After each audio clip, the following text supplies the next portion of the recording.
Magandang araw po sa inyong lahat.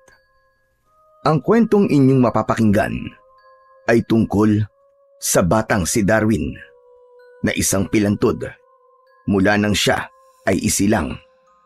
Sa kabila ng kanyang kapansanan ay tumutulong pa rin siya sa malupit niyang lola na si Lola Biring. Araw-araw ay umaakyat siya sa bundok kasama ang matanda nilang kabayo na si Kalbo. At sa pagkamatay ng kabayo ni na Darwin, ay isang puting kabayo ang natagpuan niya sa bundok. May kakaibang naramdaman si Darwin sa naturang kabayo hanggang sa dumating ang mga gabi na nagsimulang matakot ang lahat ng mga tao sa kanilang baryo dahil sa pagsalakay ng isang nilalang. Ano ang kayang gawin ng isang pilantod na gaya ni Darwin upang iligtas ang kanilang baryo mula sa mga aswang?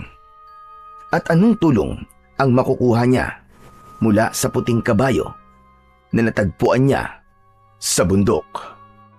Ngunit bago po ang lahat, mga idol, huwag po nating kalimutang mag-subscribe, mag-like at i-hit ang notification bell sa aking YouTube channel na The Voice Addict at Apong Isaak, para sa mas marami pang makapigil hininga na kwentong aswang at katatakutan mula sa mundo ng kababalaghan.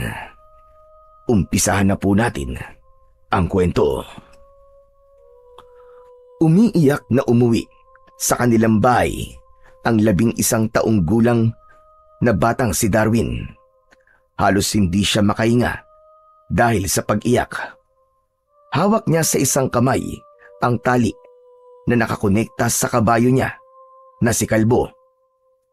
Pinangalanan niya yon ng ganun dahil wala itong buhok. Sa isa naman niyang kamay ay tangan niya ang kanyang saklay na putol sa gitna. Kailangan ni Darwin ng saklay dahil isa siyang pilantod. Payat ang kaliwang binti at paa niya.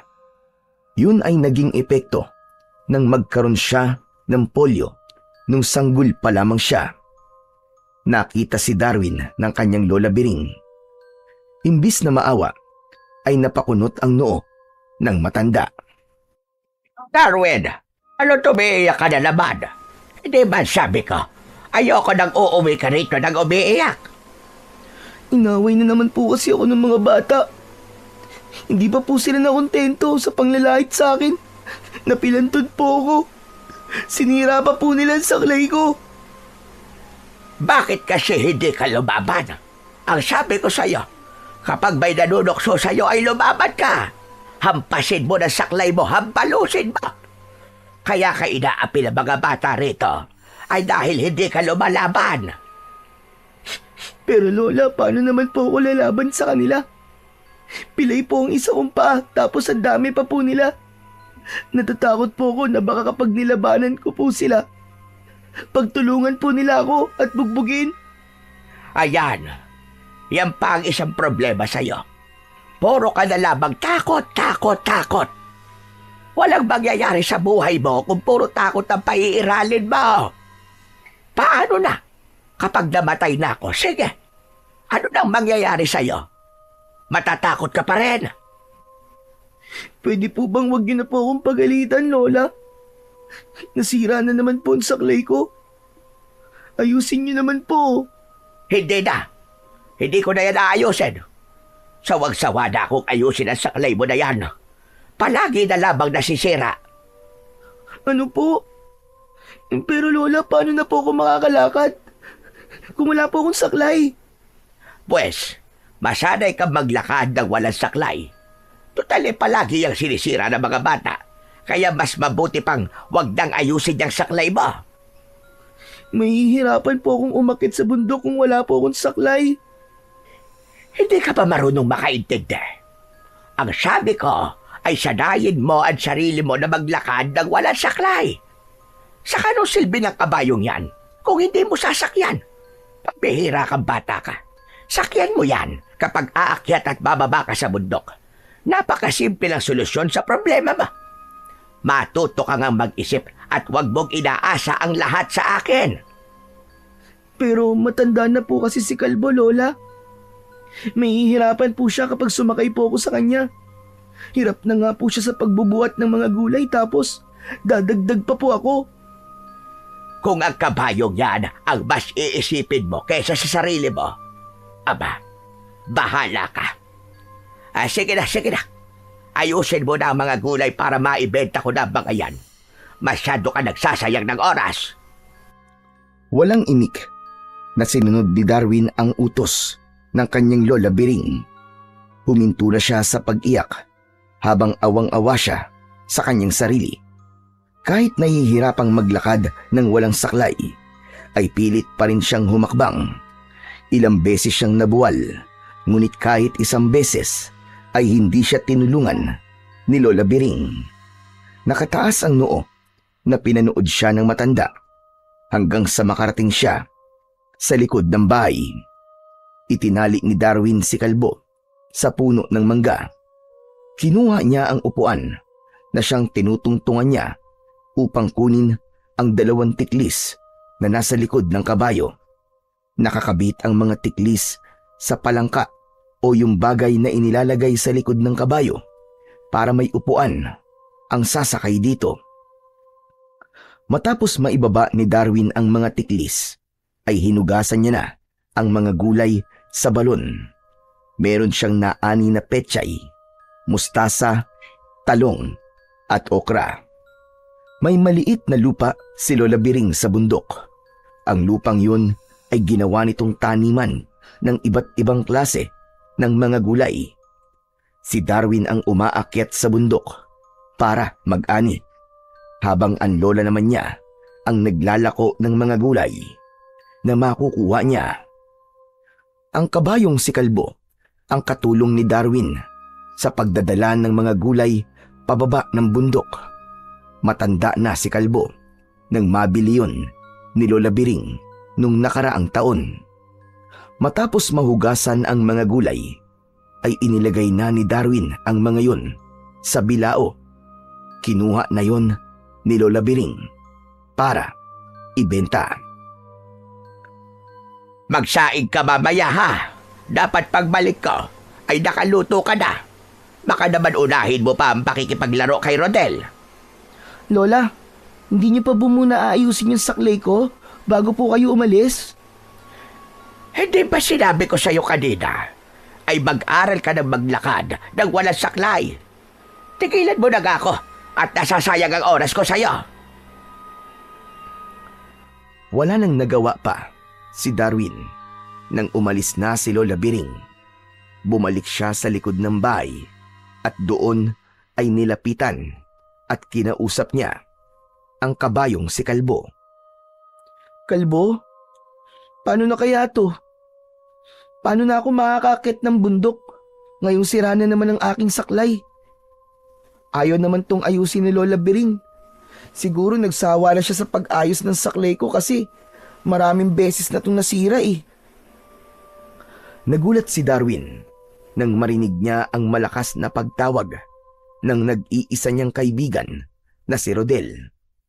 Hinayaan lang niya yon hanggang si Rodel na mismo ang nagtungo sa likod ng bahay. Pagkakita nito kay Darwin ay napanganga ito sa labis na gulat. Aba, Darwin, anong himala to? Wala ka yata saklay ngayon. Nakakalakad ka na ba? Sana nga ay nakakalakad na ako, Rodel. Kaya wala akong saklay kasi sinira na naman ni Waldo tsaka ng mga kaibigan niya. Na naman?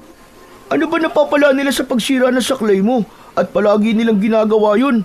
Pambihira naman sila, oo. Hindi ko rin alam sa kanila eh. Parang natutuwa kasi sila kapag nakikita nila akong nahihirapang maglakad eh. O ano? Gusto mo ba resbakan natin si Waldo? Alam mo, matagal na akong pikon sa pagmumukha nun eh. Ako ang susuntok, tapos ikaw naman nasisipa. Kita mo? Pati ikaw tinutukso mo rin ako. Ako pa talaga ang sisipa. Pilantod nga ako eh. Biro lang. Pinapatawa lang naman kita eh. Pero ipaayos mo na lang sa lola mo saklay mo. Hindi ba ganun naman ang ginagawa niya kapag nasisira yun? Wala na. Ayaw na ni Lola na ayusin yung saklay ko. Nagsawa na siguro siya. Ang sabi niya, sanayin ko na lang daw ang sarili ko na maglakad ng walang saklay. Alam mo, minsan may pagkasadista din yung Lola Biring mo. Paano na tayo makakapaglaro niyan? Ngayong wala ka na saklay. Ewan ko. Baka nga tama si Lola. Dapat sanayin ko na ang sarili ko na maglakad ng walang saklay. Pambihira ka, napakadali mo naman sumuko. Nasa ba saklay mo? Ako na lang mag-aayos kung ayaw ni Lola Biring. Itinuro ni Darwin kay Rodel ang kinaroroonan ng kanyang saklay. Kinuha yun ni Rodel sa silong ng kubo at napapailing nito yung tinignan. Sige. Ako nang bahala rito. Nandito pa naman ang telang tinali rito ng lola mo. Kaya madali lang tong ayusin. Kaya mong ayusin yan? Yung hindi na mapuputol? Kaya kong ayusin, pero hindi ko may papangako na hindi na mapuputol to. Ano ba tingin mo sa akin? Marunong mag-magic? Sinimulan ng ayusin ni Rodel ang putol na saklay ni Darwin. Muli nitong inikot ng mahigpit ang tali na siyang nagsosuporta sa saklay. Makalipas ang ilang sandali ay maayos na ulit yun at nakangiting inabot yun ni Rodel kay Darwin. Oh, kita mo na? Maayos na ulit. Wala ka nang dapat problemahin. Mabuti naman. Maraming salamat, Rodel ha. The best ka talagang kaibigan kahit kailan. Paano hindi ako magiging the best? Ako lang naman ang nag-iisa mong kaibigan. De, biro lang. Baka masaktan ka na naman kasi isa lang ang kaibigan mo. O sige na. Testingin mo na yung saklay mo. Sigurado ko na matibay ang pagkakagawa ko riyan. Kasi napakahigpit ng pagkakatali ko dyan eh. Tumango ng nakangiti si Darwin. Inipit na niya sa kanyang kilikili ang saklay at nagsimula siyang maglakad sa tulong nun. Ngunit isang hakbang pa lamang ang nagagawa niya nang muling naputol sa gitna ang saklay. Kaya naman, natumba sa lupa si Darwin. Aray! Aray ko! Aray! Oh, ano nangyari? Bakit nasira ka agad? Darwin, akala ko ba matibay nito? Isang hakbang pa nga lang nasira na kaagad. Hindi ko rin alam eh. Sigurado ko na maganda ang pagkakatali ko dyan. Akin na nga at aayusin ko na lang ulit. Hindi, wag na Rodel. Salamat na lang. Si Lola lang talaga ang may kayang ayusin tong saklay na to. Siguro nga tama si Lola Biring. Kailangan ko na masanay na maglakad ng walang saklay. Baka nga hindi pwedeng habang buhay ako nakadepende sa saklay. Kasi baka ako rin ang mahirapan kapag nagtagal. Naku, mukhang mahihirapan ka eh. Ang tagal mo nang gumagamit ng saklay, di ba? Wala na akong magagawa, Rodel. Kailangan ko masanay na simula sa araw na to ay hindi na ako gagamit ng saklay kahit kailan. Paano ang pag-akyat at pagbaba mo sa bundok? Baka pag wala kang gamit na saklay, magpagulog-gulong ka na lang dun pababa. Teka, alam ko na. Sakyan mo na lang si Kalbo. Yan din ang sinabi sa akin ni Lola kanini. Pero ayokong gawin yun. Kawawa naman si Kalbo. Masyado na siya matanda at baka hindi na rin niya kayanin kung dadagdag pa ako sa bigat na kailangan niyang dalhin sa tuwing aakyat at bababa kami sa bundok. Talagang iniisip mo pa si Kalbo kaysa sa sarili mo ha. Pero kung yan ang gusto mo, wala akong magagawa. Bahala ka. Alam ko naman na hindi kita mapipilit sa hindi mo gustong gawin eh. Ay, oo nga pala. Kanina pa tayo nag-uusap dito. Nakalimutan ko na tuloy na yayayain kita na manguha ng bayabas sa bakuran namin. Ang dami ng hinog na bunga. Sigurado matutuwa ka. Sige na Rodel, ikaw na lang muna ang manguha ng bayabas. Hindi kasi ako pwedeng umalis ngayon kasi wala pa si Lola Biring. May mga inutos kasi siya sa akin na kailangan kong matapos bago siya makauwi. Ay, ganun ba? Okay, sige. Ikaw ang bahala. O kaya galito na lang. Baka dala na lang kita rito ng mga makukuha kong bayabas. Okay ba yun sa'yo? Sige, ikaw ang bahala. Matapos yung sabihin ni Rodel, ay umalis na ito. Habang pinagmamasdan ni Darwin ang kaibigan niyang si Rodel na naglalakad palayo, ay hindi niya naiwasan ang makaramdam ng inggit. Siguro, kung hindi lang ako pilantod at nakakalakad ako ng normal gaya ni Rodel, ay hindi ako tutuksoy ng mga bata dito sa baryo namin. Siguradong nakakapaglaro din ako kasama nila. Bakit pa kasi ako naging pilantod eh? Isang malalim na paghinga ang pinakawalan ni Darwin. Sandali siyang nangarap na sana ay biglang magkaroon ng isang himala na siyang magiging daan upang maging normal na ang kanyang paglalakad. Simula nang muling nasira ang saklay ni Darwin, ay pinilit niya nang maglakad nang wala yun. Halos gumapang na siya kapag matarik na ang dinadaanan niya paakyat sa bundok. Nanginginig ang tuhod niya at pawis na pawis ang buo niyang katawan. Pinili pa rin ni Darwin na huwag sumakay kay kalbo dahil alam niyang matanda na ito at mahihirapan lang ito kung dadagdag pa siya sa bigat ng mga gulay na kailangan nilang ibaba mula sa bundok. Sa kabila ng hirap niya, walang malasakit na ipinakita si Lola Biring. Tila ba wala itong pakialam kahit nahihirapan si Darwin sa paglalakad. Kaya sa bawat araw na lumilipas ay mas lalong nararamdaman ni Darwin na mag-isa siyang lumalaban sa bigat ng kanyang kapansanan. Isang araw, kumalat sa buong baryo na may isang aswang ang umaatake roon tuwing sasapit ang dilim. Ayon sa narinig ni Darwin, ay inatake ng aswang ang isang buntis na nakatira sa dulong bahagi ng baryo. Mabuti na lang daw at nakasigaw ito, kaya nagawa itong tulungan ng ibang tao. Ang ganung kwento ay bago kay Darwin. Simula nang magkaisip siya, ay yun ang unang beses na nakarinig siya ng kwento tungkol sa isang aswang. Nang dahil sa madalas na usapan yun sa kanilang lugar, ay unti-unti nang naniwala si Darwin na totoo ang aswang.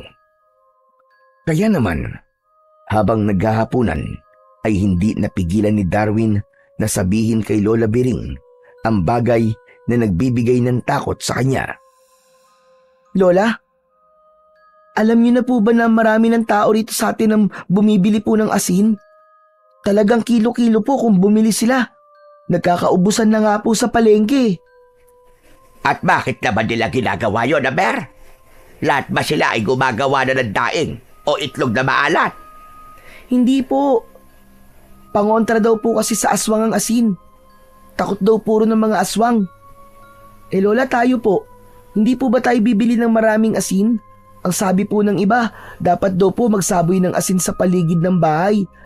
O kaya naman po ay maglagay po sa mga gilid ng mga bintana at pinto para daw po hindi makapasok ang aswang. Kalokohan yan. Nagpapaniwala ka sa mga ganyang kwentong barbero. Hindi totoo ang aswang-aswang na yan. Sa tagal ko nang nakatira sa lugar na ito, kahit dulo ng kuko na sinasabi nilang aswang, ay hindi pa ako nakakakita. Pero marami na po nagsasabi na totoo po yung aswang, Lola. Hindi po ba si Ate Cora na buntis ang una pong inatake? Kung hindi po siya natulungan ng mga kapitbahay niya, malamang po patay na po siya ngayon, saka yung baby po na dinadala niya. Ha? Magtigil ka ka sa kakapaniwala sa aswang na yan. Malamang ang gawa-gawa lang yan ng kung sino walang magawa sa buhay para magkalat ng takot sa baryong to. Pero wala naman po sigurong mawawala kung maniniwala po tayo, di ba? Kesa po, magsisi po tayo sa huli. Talagang magsisisi tayo sa huli kapag bumili tayo ng maraming asin tapos isasaboy at sasayangin lang natin. Alam mo ba, Darwin, kaya ka matatakutin ay dahil madali ka maniwala sa mga kwento-kwento lang. Sa akin ka maniwala dahil ako ang lola mo. Walang aswang. Hindi totoo ba kayon? Naiintindihan mo ba?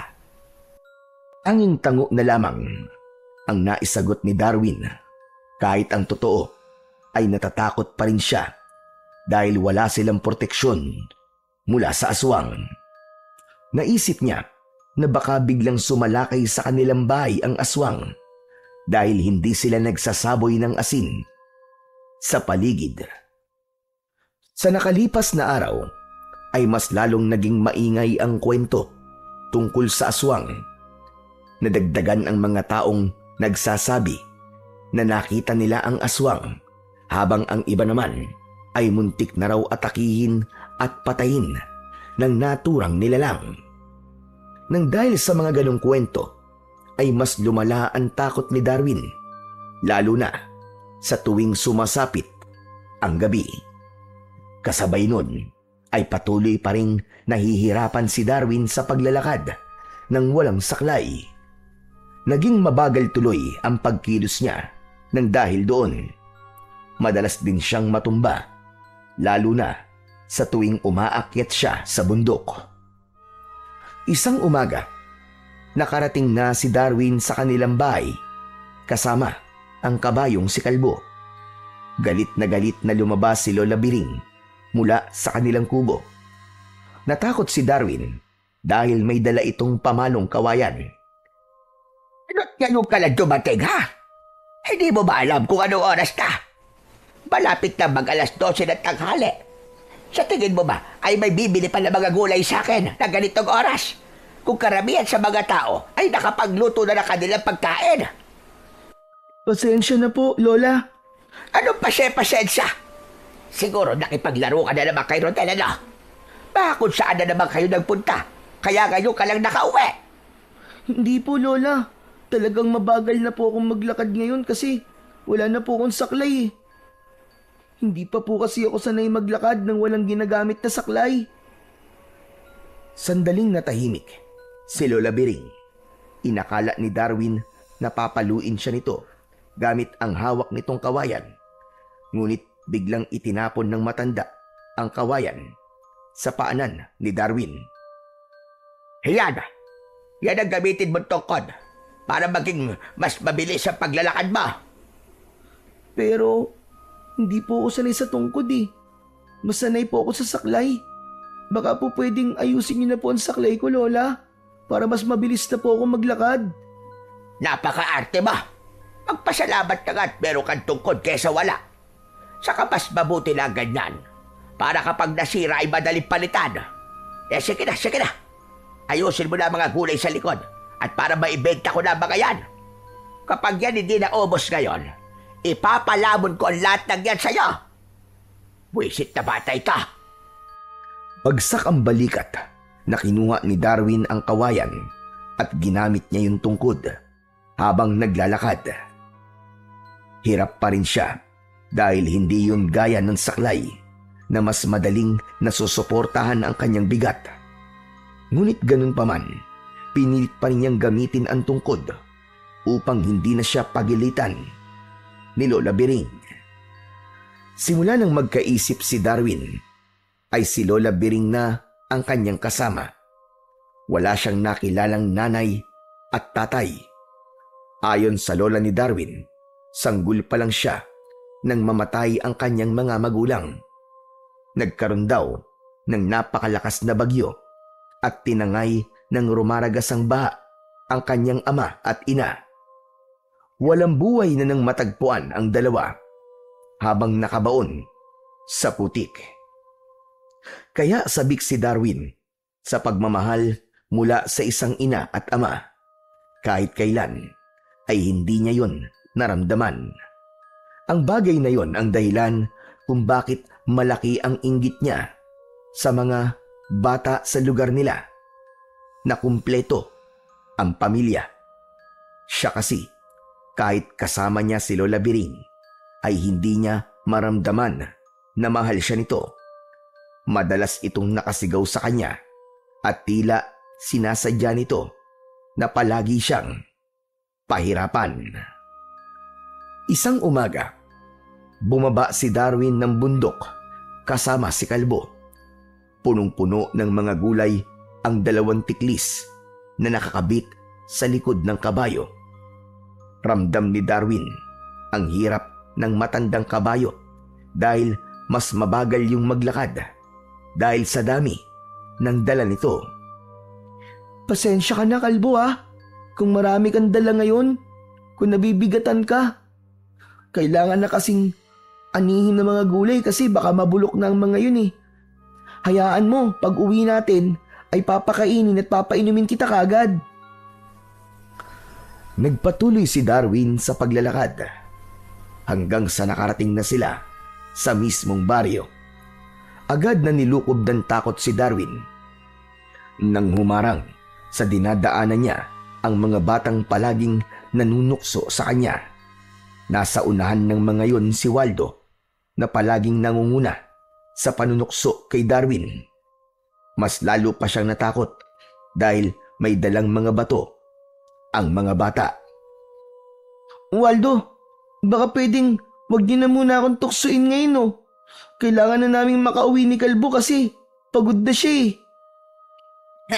Napapagod din pala ang kabayo mo Oo naman, hindi lang naman tao nakakaramdam ng pagod, kundi pati na rin ang mga hayop. Aba? Teka. Tungkod na pala ang gamit mo ngayon Dapat pala ay Lolo Darwin na ang itawag namin sa'yo. Ay hindi, mas maganda kung Lolo Pilantod. Lolo Pilantod, tama. Pwede po bang magmano po sa inyo? Nagulat si Darwin nang biglang inagaw ni Waldo ang kanyang tungkod at itinapon ito yon sa malayo. Nawalan ng balanse bigla si Darwin kaya napaupo siya sa lupa. Waldo, grabe ka naman. Bakit mo ginawa yun? Inaano ba kita? Wala lang. Trip ko lang, bakit? Nakakatuwa ka kasing paglaruan Mukha ka kasing kawawang kawawa. Hindi ba kayo napapagod sa ginagawa niyo sa akin? Hindi pa ba kayo masaya na ilang beses yun na akong tinutokso at pinapahirapan?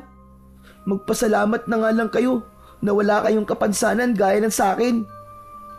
Nagpapasalamat kami kasi hindi kami pilantod na kagaya mo. Pinilit ni Darwin ang tumayo. Hindi na siya nagsalita sapagkat alam niya na kahit anong sabihin niya ay hindi siya maiintindihan ni Waldo. Kumapit si Darwin sa tali ni Kalbo hanggang sa tuluyan na siyang nakatayo. Malakas na tumawa si Waldo. Tila sa pagkakataon na yon ay nagalit na si Kalbo at sisipain sana si Waldo. Ngunit mabilis itong nakaiwas. Aba, lumalaban na yung kabayo mo ngayon Ipinagtatanggol lang niya ako. Parang awa niyo na, Waldo. Huwag niyong sasaktan si Kalbo. Matanda na siya at mahina na. Matanda at mahina na pala. Pero bakit pinagtatrabaho mo pa? Saka, paano kung tinamaan ako ng sipa ng kabayong yan? Mapapa-hospital mo ba ako? Hindi pwedeng hindi ako makaganti sa kabayo mo. Sinimulan ni Waldo ang pagbato sa kabayo ni Darwin at sinundan yun ng iba pang mga bata. Pinaulanan ng mga yun ng bato ang kawawang kabayo. Hindi makapaniwala si Darwin sa nangyayari. Si Kalbo ay nakatayo lang at tila tinatanggap lamang ang mga batong tumatama sa iba't ibang parte ng katawan nito. Iniharang ni Darwin ang sarili upang protektahan ang kanyang kabayo. Tama na! Tumigil na kayo, tama na! Nasasaktan na si Kalbo! Dapat lang yan sa kabayo mo, Lolo Pilantod! Tumigil na kayo! Parang awa nyo na, ano ba? Tama na! Maawa na kayo! Hanggang sa isang bato ang tumama sa noo ni Darwin na nagbigay sa kanya ng sugat. Umagos ang dugo mula roon papunta sa kanyang muka. Bagya siyang nakaramdam ng pagkahilo at saglit na nanlabo ang kanyang paningin. Ngunit nanatili siyang nakatayo upang protektahan si Kalbo. Hanggang sa dumating si Rodel kasama ang alaga nitong aso na kulay itim. Nakatali yun pero binitiwan nito ang tali. Lagim, lapain mo ang mga batang yan. Unahin mo si Waldo kasi amoy na kulob na higaan. Galit na sinugod ng aso ni Rodel na si Lagim ang mga bata. Natakot ang mga yon at tumakbo ang mga yon palayo kasama si Waldo. Nang wala na sina Waldo, ay nilapitan kagad ni Rodel si Darwin. Hala, ang daming dugo na sugat mo. Ayos lang ako. Si Kalbo, siya ang napuruhan. Oo nga, ang dami niyang sugat. Napakasama talaga ng ugali ng Waldo na yun. Sumusobra na siya. Kailangan ko na siyang maiuwi para malagyan na ng gamot ang mga sugat niya. Salamat pala, Rodel ah. Kung hindi ka dumating, malamang hanggang ngayon ay binabato pa rin kami ni na Waldo. Pero hindi mo na dapat sila pinahabol sa aso mo. Huwag ka mag-alala kasi hindi nangangagat si Lagim. Nanglala pa lang. Hindi, biro lang. Tinakot ko lang si na Waldo. Ang mabuti pa ay umuwi na tayo sa inyo. Kailangan ding magamot yung mga sugat mo. Inuwa ni Rodel ang tungkod na kawayan at ibinigay nito yun kay Darwin. Inalalayan siya ni Rodel sa paglalakad.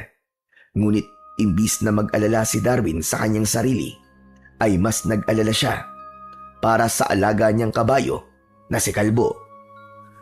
Kapansin-pansin na tila nanghihina yon dahil maraming beses yung huminto sa paglalakad na parabang pinipilit lang nitong ihakbang ang mga paa nito.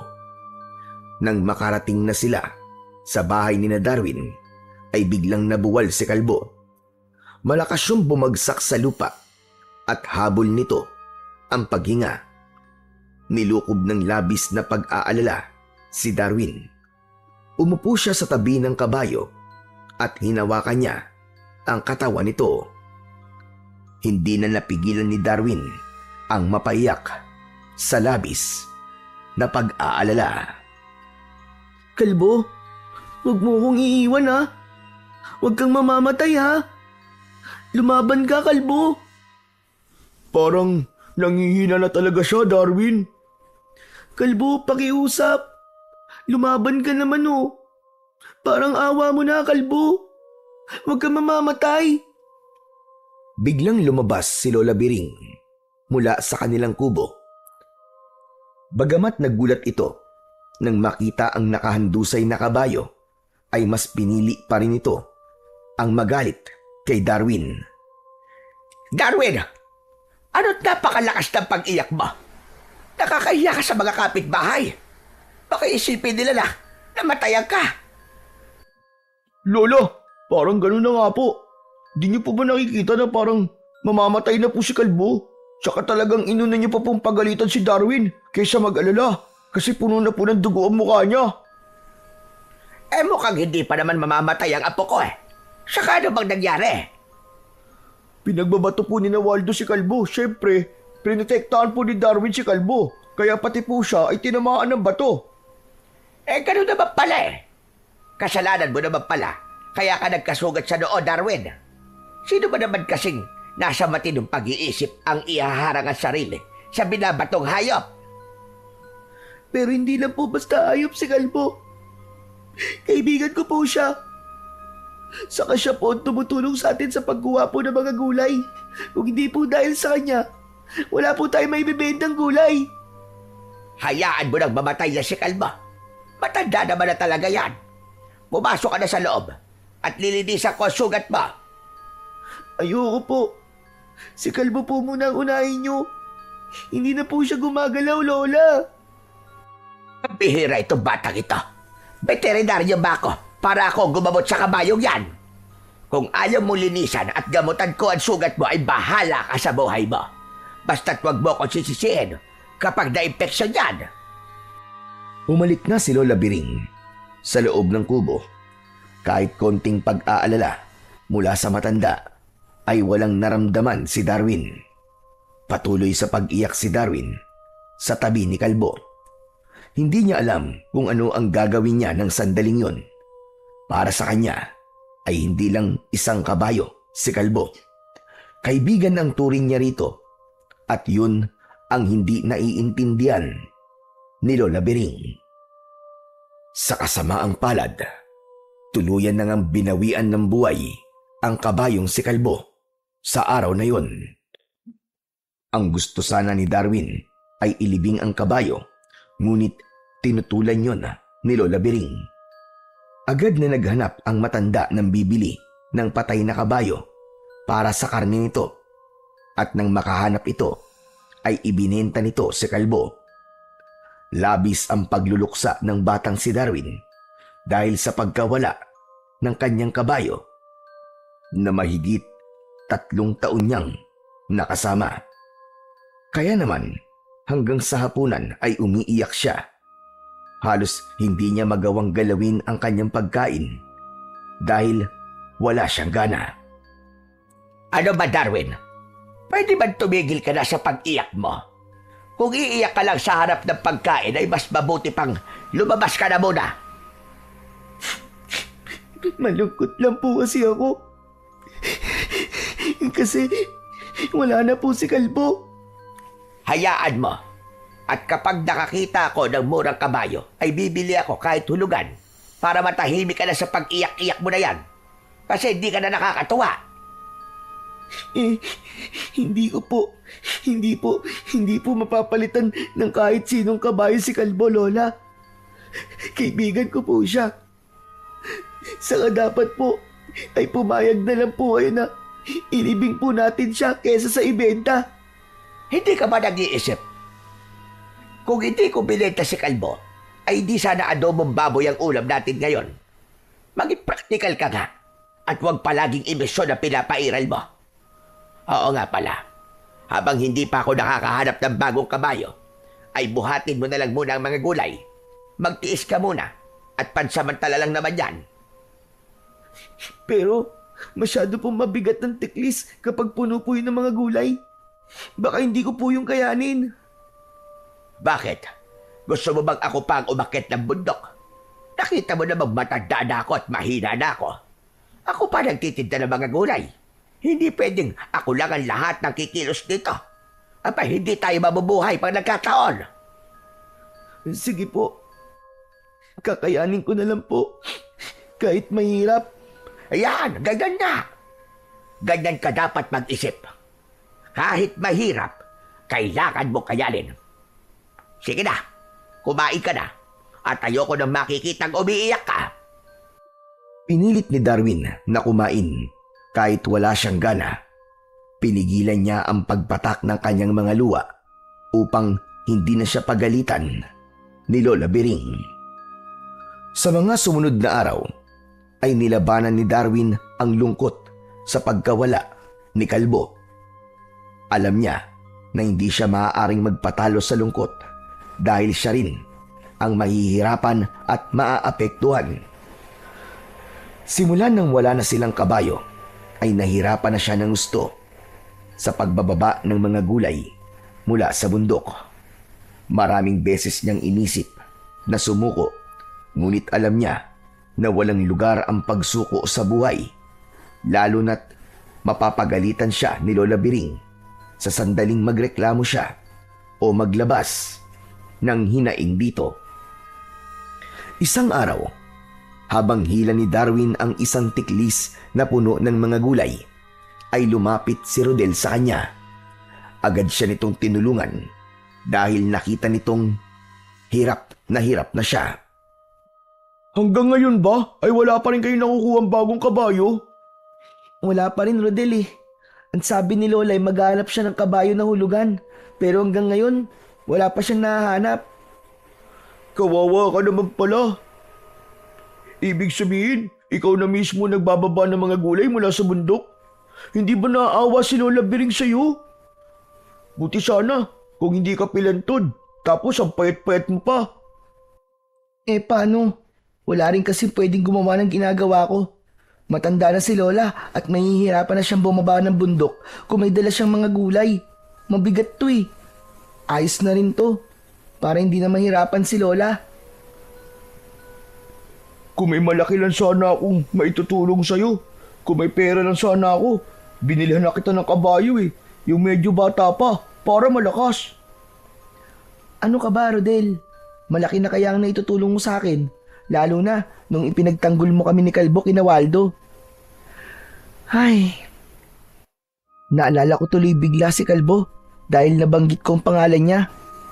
Kaya kung nandito pa sana siya, hindi ako mahihirapan ng ganito.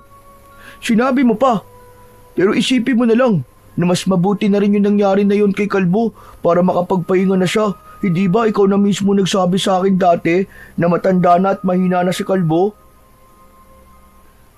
Ang totoo, yan talaga ang iniisip ko ngayon, Rodel. Iniisip ko na kung nasan man siya ngayon ay hindi na siya nagbubuhat ng tiklis na puno ng mga gulay. Hindi na siya mahihirapan. Tumatakbo na lang siya kasama ang mga kabayong kagaya niya. Malaya na siya. Oo nga pala, maiba ko. Grabe na pala talaga ang mga kaganapan dito sa baryo natin, no? Dahil ba sa aswang? Oo, dahil nga sa aswang. Bakit? Ano naman bagong kwento tungkol sa aswang? Kilala mo naman siguro si Mandidong, di ba? Oo, yung nagtitinda ng balot at penoy. Bakit? Ano nangyari sa kanya? Alam mo bang nasa ospital siya ngayon kasi natake siya ng aswang kagabi? Muntik na nga siyang mamatay sa dami ng mga sugat na nakuha niya sa pag-atake ng aswang eh. Mabuti na lang at nakasigaw daw si Mandidong at nakagapang siya papunta sa bahay na nagbukas para sa kanya. Sigurado raw ba na aswang talaga may gawa nun kay Mang Didong? Oo naman. Sino pa ba ang gagawa ng ganong karumal-dumal na bagay, di ba? Kundi aswang lang. Bakit parang sa tanong mo hindi ka naniniwala sa aswang? Sabi kasi ni Lola, wag daw ako maniniwala sa aswang kasi hindi naman daw yun totoo. Anong hindi totoo? Sa dami ng nakakita sa aswang at may ilan na ring nabiktima, hindi pa rin siya naniniwala. Pambihira naman yan, Lola mo. Ewan ko ba? Saka na lang siguro ako maniniwala kapag nakita ko na mismo yung aswang na yun. Naku, Darwin, wag mo nang pangarapin na makita mo yung aswang. Kasi malamang kapag nakita mo yun, ay papatayin at kakainin ka niya. Buti sana kung mabilis kang makatakbo. Alam mo naman, kapag hinabol ka ng aswang, ay madali ka niyang maaabutan. Ayoko na lang sabihin kung bakit. Oo na, alam ko na yun. Kasi pilantod ako. Hindi mo na kailangan sabihin sa akin. Ayoko nga sabihin kasi nga baka isipin mo na tinutukso kita. Hindi naman. Ayos lang naman, Rodel kapag ikaw ang nagsasabi na pilantod ako. Alam ko naman na hindi panunukso ang intensyon mo kapag sinasabi mong pilantod o pilay ako. Mabuti naman. Hindi naman talaga kita tutuksuin kasi masyado na akong masama kung dadagdag pa ba ako kina Waldo, di ba? Oh, nandito na pala tayo sa bahay namin Maraming salamat sa pagtulong sa akin, Rodel Sus, ayos lang yun. Basta kapag nakita ulit kita, tutulungan kita. O sige, uuwi na ako at baka hinahanap na ako ng nanay ko Bye, Darwin! Sige, Rodel. Ingat ka. Nang umalis na si Rodel, ay napangiti si Darwin. Masasabi niya na mapalad pa rin siya dahil may kaibigan siyang kagaya ni Rodel. Hindi man siya nakakatanggap ng pagmamahal na dapat niyang matanggap mula kay Lola Biring, ay nakakaramdam naman siya ng labis na pagmamalasakit mula sa nag-iisa niyang kaibigan. Nang mga sumunod na araw, ay patuloy na nahirapan si Darwin, lalo na sa tuwing bumababa siya ng bundok dahil sa may dala na siyang tiklis na puno ng mga gulay. Dumagdag pa sa pagpapahirap na yun ang madalas na panunukso ni Waldo sa kanya. Kaya naman, mas lalo niyang pinatatag ang kanyang pagtitimpi at pagiging bingi sa mga panunuksong naririnig niya. Mas lalo ding tumindi ang takot ng mga tao sa kanilang baryo dahil sa isang bangkay ng babae ang natagpuan sa masukal na bahagi ng baryo. Wakwak ang tiyan ng babae at puno yun ng mga kagat at kalmot sa iba't ibang parte ng katawan. Ang unang pumasok sa isip ng mga tao ay aswang ang pumaslang sa naturang babae. Isang umaga, habang pinanonood ni Darwin si Lola Biring na inaayos ang mga gulay na ilalako nito, ay ipinahayag niya ang kanyang nararamdaman na takot. Lola, may natagpuan po palang bangkay ng babae dito sa atin. Grabe daw po yung pagkakapatay dun sa babae. Wakwak daw po yung tiyan. Sabi po ng mga tao, aswang daw pong may kagagawan nun. Hindi po kaya totoong may aswang na po dito sa atin, Lola? Baka po kailangan na po nating maniwala at gayahin na po natin ang ginagawa ng mga tao na nagsasaboy po ng asin sa paligid po ng bahay nila. Ayak ka na naman sa aswang-aswang na yan. Malamang, adik lang ang may gawa noon at hindi isang aswang. Palibasa, hindi nila nahuli yung totoong pumatay doon sa babae. Kaya sa aswang nila isinisisi ang lahat. Lola, baka lang po kasi totoo po yung aswang eh. Gaya po kasi ng sinabi ko dati, mas maganda po kung maging handa na po tayo kaysa po magsisi tayo sa huli. Tumigil ka nga. Tigilan mo na ako sa kakaaswang-aswang mo na yan. Natutulog na ang tega ko sa'yo. Pambihirang bata ito. Oo nga pala. Hindi na ako bibili ng kabayo. Po? Pero bakit po, Lola? Akala ko po ba'y naghahanap po kayo ng kapalit ni Kalbo? Naghanap naman ako. At may mga nakita ko nagbebenta ng kabayo. Pero ayaw nila lang hulugan. Ang gusto nila ay buo kong babayaran yung kabayo nila. Wala naman tayong malaking pera. Kaya naisip ko na wag na lamang bumili. Lola, paano po ako? Ang ibig niyo po bang sabihin ako na lang po talaga magbababa ng mga gulay mula po sa bundok? Ganun na nga. Kaya mo yan. Diba, ilang araw mo nang ginagawa at saka mukhang nasasanay ka na. Sa totoo lang po, hirap na po ako, Lola. Alam niyo naman po na pilay po ako eh. Buti po sana kung wala po akong kapansanan at magiging mas madali po sana ang lahat. Ilala to, bakit ba dami-dami mo palagi reklamo? Magpasalamat ka na nga lang. Kasi dahil sa ginagawa mo na yan, kahit mahirap ay may nakakain ka sa araw-araw. Hindi gaya ng ibang mga bata dyan na kumakalam ang mga sikmura. Hindi na nagawang makasagot ni Darwin sa huling sinabi ng kanyang lola Biring. Alam niya na kahit anong paliwanag pa ang kanyang gawin, ay hindi nito papakinggan. Labis siyang nalungkot nang mapagtanto niya na araw-araw na siyang mahihirapan sa pag-akyat at pagbaba niya sa bundok dahil wala nang balak bumili ng kabayo si Lola Biring. Nang sumunod na araw ay maagang nagising ang batang si Darwin. Matapos nilang mag-almusal ng kanyang lola, ay dinala niya na ang tiklis at nagtungo sa lupa nila sa bundok. Nagdilig muna siya ng mga tanim nila roon at isinunod niya ang pag-aani sa mga gulay.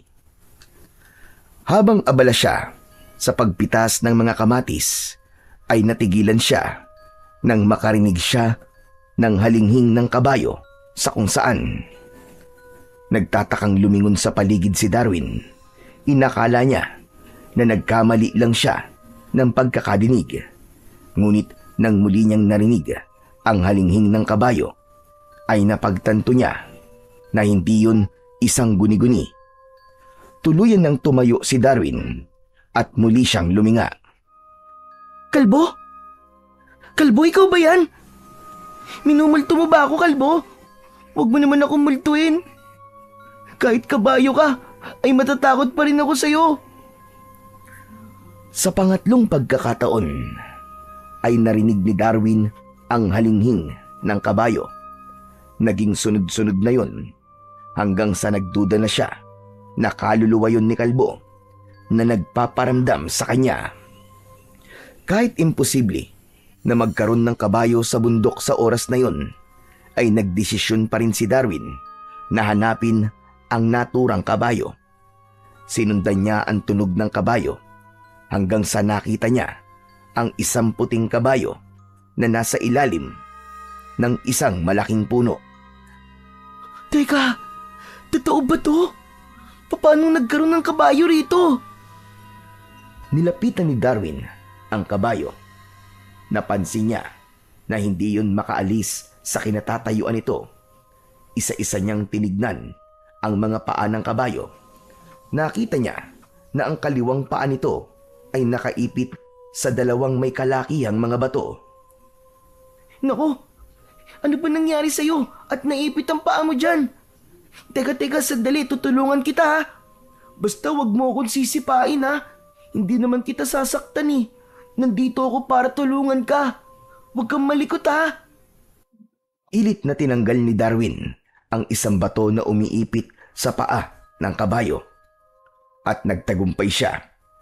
Nang makawala na ang isang paa ng kabayo, ay bigla yung tumakbo pababa ng bundok hanggang sa tuluyan na yung nawala sa kanyang paningin.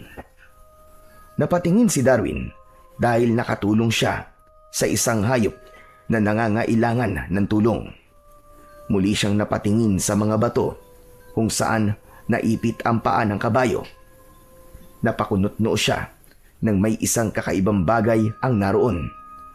Kinuha niya yon at doon niya nalaman na yon ay isang sapatos ng kabayo. Hala, sapatos to ng kabayo ah. Natanggal siguro to sa paa niya. Pero parang kakaiba yata ang sapatos ng kabayo na to.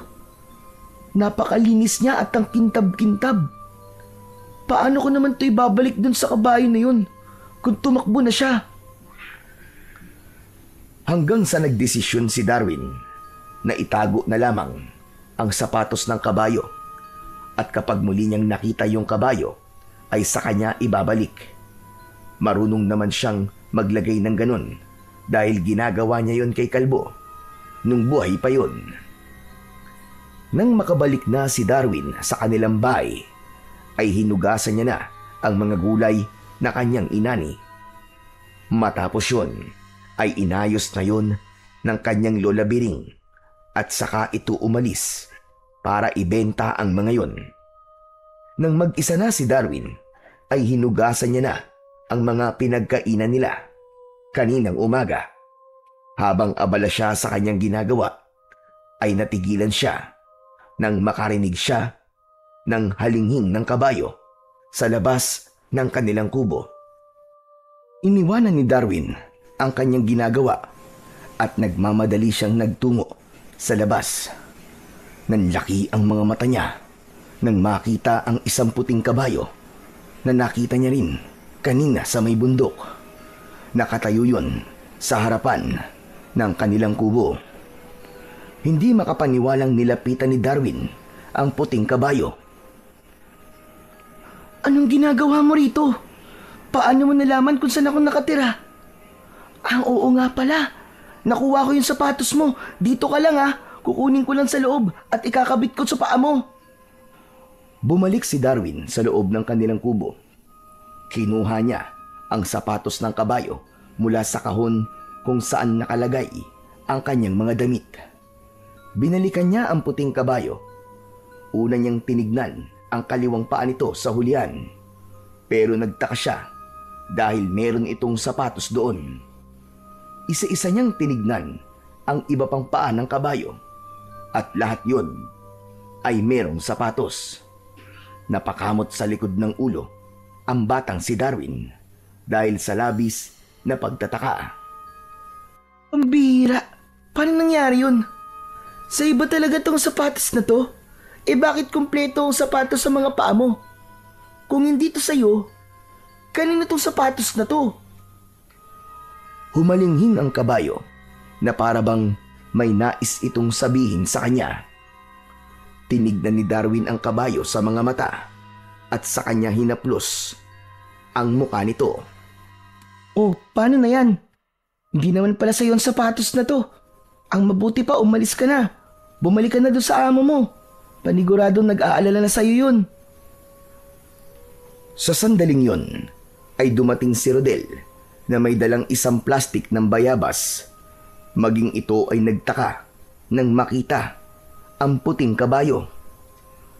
Oh, ano to? Akala ko ba hindi na kayo bibili ng kabayo? Ano yan? Hindi naman sa amin yan, Rodel eh. Nakita ko kanina yan sa bundok. Tinulungan ko siyang maalis yung isa niyang paa sa dalawang bato. Tapos nagulat na lang ako, nandito na siya sa bahay. Baka naman sinundan ka niya. Ibig sabihin, ikaw na ang amo niya ngayon. Hindi rin, Rodel. Tignan mo nga ang kabayo na yan, napakalinis at ang ganda ng balahibo. Halatang may nag-aalaga sa kanya. Kaya paniguradong meron siyang amo. Pero wala namang may puting kabayo dito sa baryo natin eh. Malay mo sa kabilang baryo o kung saan baryo. Kaya nga sabi ko sa kanya, umuwi na siya eh. Ha? Anong tingin mo dyan, pusa? Nakapag umalis sa bahay nagagawa pang makabalik. Ang mabuti pa, habang wala pang naghahanap dyan sa kabayo na yan, ay alagaan mo muna. Pwede mo rin gamitin yan sa pagbababa mo ng gulay, di ba? Payag ako na dito muna siya para alagaan ko habang wala pang naghahanap sa kanya. Pero hindi ko siya gagamitin sa trabaho ko. Sa ganda ng kabayong to, sigurado ko na hindi siya sanay sa mga ganong gawain. Sige, ikaw ang bahala. Pero teka, ano kaya ang pangalan niya, no? Dapat ay bigyan mo siya ng pansamantalang pangalan kahit papano. Bakit ko pa gagawin yun? Ikaw na rin na nagsabi na pansamantala lang naman siya rito. Kapag binigyan ko siya ng pangalan, paniguradong mapapalapit ako sa kanya. Paano kapag dumating na yung tunay niyang amo at kinuha na siya sa akin? Masasaktan lang ako pag nagkataon. Ang KJ mo naman. Kung ayaw mo siya bigay ng pangalan, ako na lang ang magbibigay ng pangalan sa kanya. Dapat yung kakaiba at hindi pang karaniwan. Teka, sandali. Ano kaya ang magandang pangalan? Alam ko na. Puti. Puti ang pangalan niya. Total, napakaputi niya. Puti? Talagang pinag-isipan mo ah. Wala na bang iba? Yun na lang talaga ang kaya ng utak ko Ano magagawa ko? Saka bagay naman sa kanya kasi ang puti di ba tignan mo, napakaputi ng balahibo niya Sa bagay. O sige. Pansamantala lang naman siya rito Kaya hindi ko na dapat pag-isipan pa ang pangalan niya. Sige. Puti na ang pangalan ng kabayong ito. Humalinghing ang kabayo at itinaas nito ng sandali ang mga paa sa unahan. Natawa sina Darwin at Rodel dahil tila sumang-ayon ang kabayo sa pangalang ibinigay dito ni Rodel. Kita mo na, mukhang nagustuhan ni Puti ang pangalang ibinigay ko sa kanya. Napatalon siya sa tuwa Hindi maintindihan ni Darwin, pero habang nakatingin siya sa kabayong si Puti, ay parabang napakatagal niya na itong kasama. Magaan ang loob niya sa kabayo at alam niya na ganun din ito sa kanya. Ngunit ang kasiyahan niya ay biglang nawala nang pumasok sa isipan niya si Lola Biring. Hindi niya kasi alam kung ano ang magiging reaksyon ng lola niya kapag nakita nito ang kabayong si Puti. Habang hinihintay ni Darwin ang pagdating ni Lola Biring, ay walang pagsidlan ang kanyang kabang nararamdaman. Kahit inisip niya na magiging positibo ang reaksyon ng kanyang lola, ay hindi pa rin niya maalis ang kaba sa dibdib niya. Nang sumapit na ang 12:00 ng tanghali, ay nagsimula ng maghain ng pagkain si Darwin. Alam niya na anumang oras ay darating na si Lola Biring sa kanila. Hanggang sa narinig na niya ang malakas na pagtawag ng lola niya mula sa labas ng kanilang bahay. Mabilis na kinuha ni Darwin ang kanyang tungkod, nakawayan at saka siya lumabas. Darwin! Kanino kabayo ito? Bakit nandito to sa bakura natin? Lola, hindi ko rin po alam kung kanino yan Nakita ko po siya kanina sa bundok. Tapos, nung nakaalis na po kayo, ay nakita ko na lang po siya dyan. Nagtataka nga po ako kung paano niya po ako nasundan dito sa bahay natin Nako, paniguradong merong may-ari ng kabayong yan. Hindi mo makilala kung kanino yan. Hindi nga po, Lola. Ang sabi po ni Rodel ay wala naman daw pong may puting kabayo dito sa baryo natin. Kaya baka nasa ibang baryo po ang may-ari ng kabayo na yan. Pinangalanan pa nga po ni Rodel na Puti ang kabayo na yan, Lola. Puti? Abay bagay naman kasi yun sa kulay niya. Ang mabuti pa ay ilagay mo na yan sa likod ng bahay natin para walang makakita sa kabayo na yan. Ano po? Bakit ayaw niyo pong makita yan ng ibang tao? Ang ayaw kong makakita dyan ay ang may-ari sa kabayong yan. Hindi dapat yan makita ng amo niya. Ayaw ang nakakita sa kanya. Kaya sa atin na yan ngayon. Kaya kapag may naghanap ng puting kabayo dito, ang sasabihin mo ay wala kang nakita. Pero Lola, mali po ang naiisip niyong gawin. Baka po karmahin po tayo pag nanakaw po yun eh. Talagang iniisip mo pa, karma. Ang isipin mo ay may magagamit ka na sa pagbaba ng mga gulay mula sa bundok. Ayaw mo ba nun? Hindi ka na mahihirapan. Hindi ba yan ang inireklamo mo sa akin nung nakaraan? Hindi na nga po natin siya ibabalik sa totoo niyang amo tapos pagtatrabahuhin pa po natin siya. Sa impyerno na po ang punta natin yan kapag namatay po tayo, Lola. Tumigil ka, bata ka. Kung hindi pabaya ang may-ari ng kabayong yan, abay hindi yan mapupunta sa atin, hindi yan mawawala. Tayo ang nakakita dyan. Kaya sa atin na yan, tapos. Ang gusto ko ay gamitin mo yan sa pagbababa ng mga gulay mo mula sa bundok para maging mabilis ang pagdala mo rito ng gulay. Hindi mo ba napapansin na simula lang mamatay si Kalbo ay tanghali na akong nakakapagtinda at palaging maraming natitira sa mga gulay? Lola, pero mali po talaga yung naiisip niyong gawin natin eh. Alam mo, hindi ka mapapakain ng pagiging mabait mo. Basta, sundin mo na lang ang sinabi ko sa'yo. Huwag ka na magsalita na kung ano-ano dyan. Kung hindi, masasaktan ka talaga sa akin. Nagkakaintindihan ba tayo? Pero Lola... Nagkakaintindihan ba tayo, Darwin? Opo, susundin ko na po ang mga sinabi niyo. Mabuti naman kung ganon. Alay, sige na. Dalhin mo na yan sa likod ng bahay. Siguraduhin mo na may tatago mo yan na mabuti. Kundi malalagot ka talaga sa akin. Labag man sa kalooban ni Darwin, ay sinunod pa rin niya si Lola Biring. Kinuha niya ang tali noon ni Kalbo at itinali niya yun kay Puti. Matapos yun, ay dinala na niya ang kabayo sa likod ng kanilang bahay at itinali niya yon sa puno kung saan niya itinatali noon si Kalbo. Matiim na tinignan ni Darwin si Puti at may awa siyang naramdaman para rito. Puti, alam ko na malungkot ka ngayon kasi hindi mo kasama ang amo mo. Sorry din kasi hindi ko nagawang ipaglaban kay Lola ang tama. Ayoko kasi na magalit siya sa akin eh. Kaya dapat ay sundin ko kung anong sasabihin at iuutos niya sa akin. Pero Puti, huwag kang mag-alala kasi gagawa pa rin ako ng paraan para makabalik ka sa amo mo. Sa ngayon ay dito ka muna sa amin ha. Nangangako ko sa'yo na habang nandito ka ay aalagaan kita ng mabuti. Yun nga lang, kailangan mo akong tulungan sa trabahong ginagawa ko. Pero huwag ka mag-alala, aalalayan naman kita eh. Hindi ka mahihirapan. At sana, naiintindihan mo ako. Basta, aalagaan kita. Yan ang may papangako ko sa'yo. Hinaplos ni Darwin ang muka ng kabayong si Puti. Hindi man lang yun pumalag at sa paraan ng pagkakatingin ng kabayo sa kanya ay parabang naiintindihan siya nito.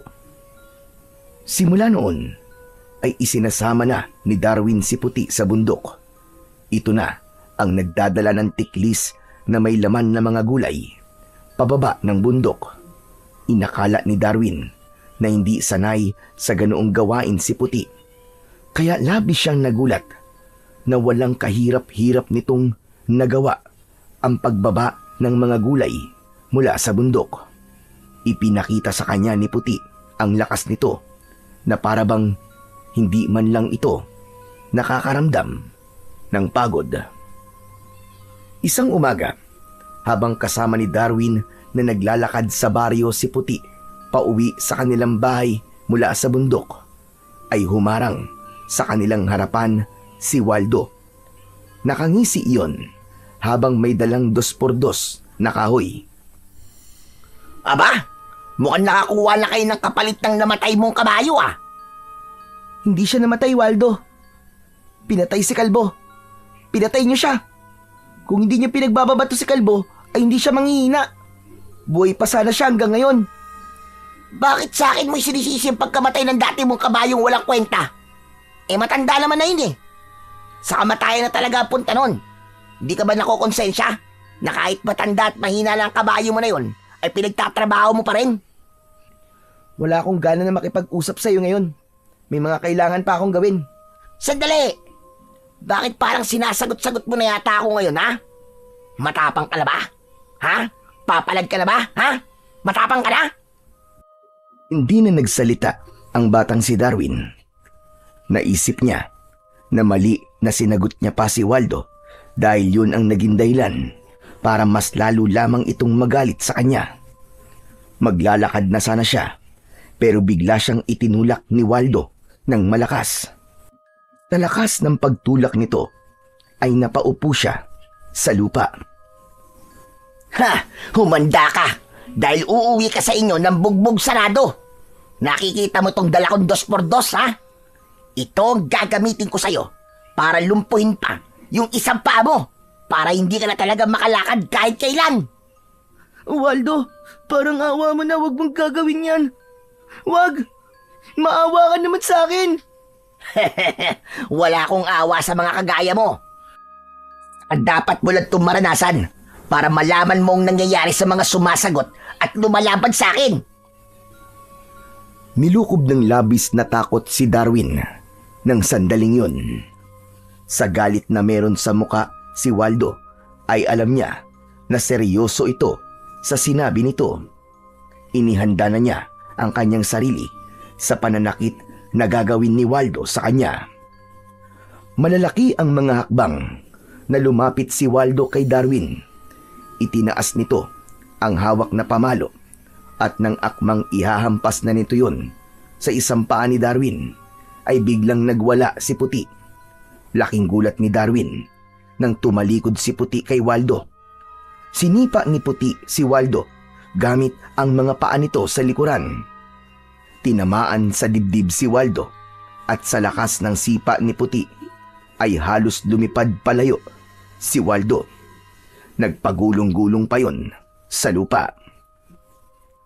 Kinuha ni Darwin ang kanyang tungkod at pinilit niyang malapitan ng mabilis si Waldo na halatang nahihirapan sa pagtayo. Diyos ko po, Waldo, ayos ka lang ba? Halika, tutulungan kitang tumayo. Tumigil ka! Kasalanan mo to eh. Inutusan mo ang kabayo mo na sipain ako. Aray ko! Ha? Hindi ko siya inutusan, ha? Nakita mo naman na wala akong sinabi kay Puti para sipain ka niya.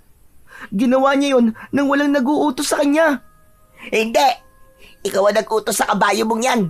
Malamang ay sinenyasan mo siya. Paano ko naman gagawin yun? Wala pa ang 1 linggo na nasa amin si Puti. Sa tingin mo ba ay matuturuan ko kagad siya na gawin niya yon sa pamamagitan ng senyas lang? Basta. Umanda kayo sa akin ang kabayo mo. Uunahin ko ang kabayo mo. Tapos, isusunod kita. Pinulot ni Waldo ang pamalo nito at pinilit nitong tumayo. Kahit nahihirapang maglakad si Waldo, ay lumapit pa rin ito kay Puti. Kinabahan si Darwin dahil bumalik sa alaala niya nung pinagbabato ni Waldo si Kalbo. Ang unang pumasok sa isip niya ay baka mamatay din si Puti nang dahil kay Waldo. Ngunit tila naramdaman ni Puti ang balak gawin ni Waldo, kaya mabilis itong tumakbo pasugod kay Waldo. Biglang natakot si Waldo at nagsisisigaw itong tumakbo palayo kay Puti. Puti! Puti, tama na! Tama na, Puti! Bumalik ka na rito! Tila naintindihan ng kabayo ang sinabing yun ni Darwin. Huminto kagad si Puti sa paghabol kay Waldo at bumalik yun sa tabi ni Darwin. Hindi siya makapaniwala habang nakatingin sa kabayo. Puti! Hindi mo dapat ginawa yun. Paano kung napatay mo si Waldo? Baka makulong tayong dalawa pag nagkataon. Humalinghing ang kabayo na parabang tutol yun sa sinabi ni Darwin. Tila sinabi nito na dapat lang kay Waldo ang ginawa nito Hindi na rin nagtagal doon sina Darwin at hinilan niya na si Puti pauwi sa kanilang bahay. Nang dahil sa ginawa ni Puti kay Waldo, ay naisip ni Darwin na matalinong kabayo si Puti. Malakas ang pakiramdam niya na ginawa yun ni Puti dahil nais siya nitong ipagtanggol mula kay Waldo. Tila natakot naman si Waldo sa ginawa rito ni Puti dahil napansin ni Darwin na hindi na siya nito muling tinukso kahit pa nakikita siya nito. Kapag makakasalubong niya si Waldo ay ito na ang umiiwas, lalo na kapag kasama niya ang kanyang kabayo. Dahil wala pa ring naghahanap kay Puti, ay nanatili ito sa pangangalaga ng batang si Darwin. Nasanay na rin siya na kasama niya ang kabayo sa pag-akyat at pagbaba sa bundok. Isang gabi, habang mahimbing na natutulog sina Darwin at Lola Biring, ay nagising si Darwin nang marinig niya ang paulit-ulit na halinghing ni Puti sa labas ng kanilang bahay. Ang unang pumasok sa isip niya ay baka may kung anong hindi magandang nangyayari sa kabayo, kaya pinuntahan niya ito sa likod ng kanilang bahay. Medyo kinabahan si Darwin nang makita niya si Puti na diretsong nakatingin sa kanya. May pag-aalinlangan siyang lumapit sa kabayo. Puti, bakit ang ingay mo? May problema ba? Saka hindi ka pwedeng mag-ingay ng ganitong oras kasi magagalit si Lola Biring kapag nagising siya. Baka mamaya saktan ka pa dun eh. Ngunit labis ang pagkagimbal ni Darwin nang biglang nagliwanag ng bagya ang buong katawan ni Puti. Matapos yun ay unti-unting nagbago ang anyo nito. Mula sa pagiging puting kabayo ay nagkaroon ito ng mabalahibong katawan ng isang tao. Malaki ang katawan nito at nakasuot ito ng bag na yari sa balat ng isang hayop. Ngunit mas lalo siyang nagimbal dahil ang mga paa nito at ang ulo nito ay nanatiling sa kabayo.